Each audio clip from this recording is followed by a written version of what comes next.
Naitwa Hamasa Charles, ni mwanafunzi wa level 2 katika fani ya ushonaji. Level 2 nimejifunza kushona nguo aina zote, ikiwemo nguo za kiume na nguo za kike. Aina ya nguo za kiume kama vile shati, suruali, na pamoja nilichoweza kujifunza nguo za kike ikiwemo magauni.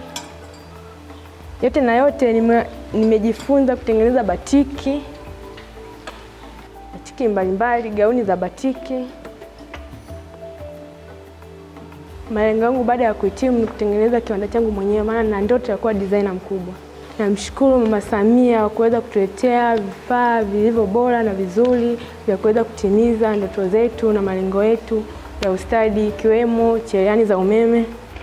Hizi hapa, hii ni cherehani ya umeme inaitwa Jackie. Ushauri wangu kwa vijana kwa ambao wako mtaani wanahitaji kupata mafunzo zaidi, waje katika chuo cha VETA Chato.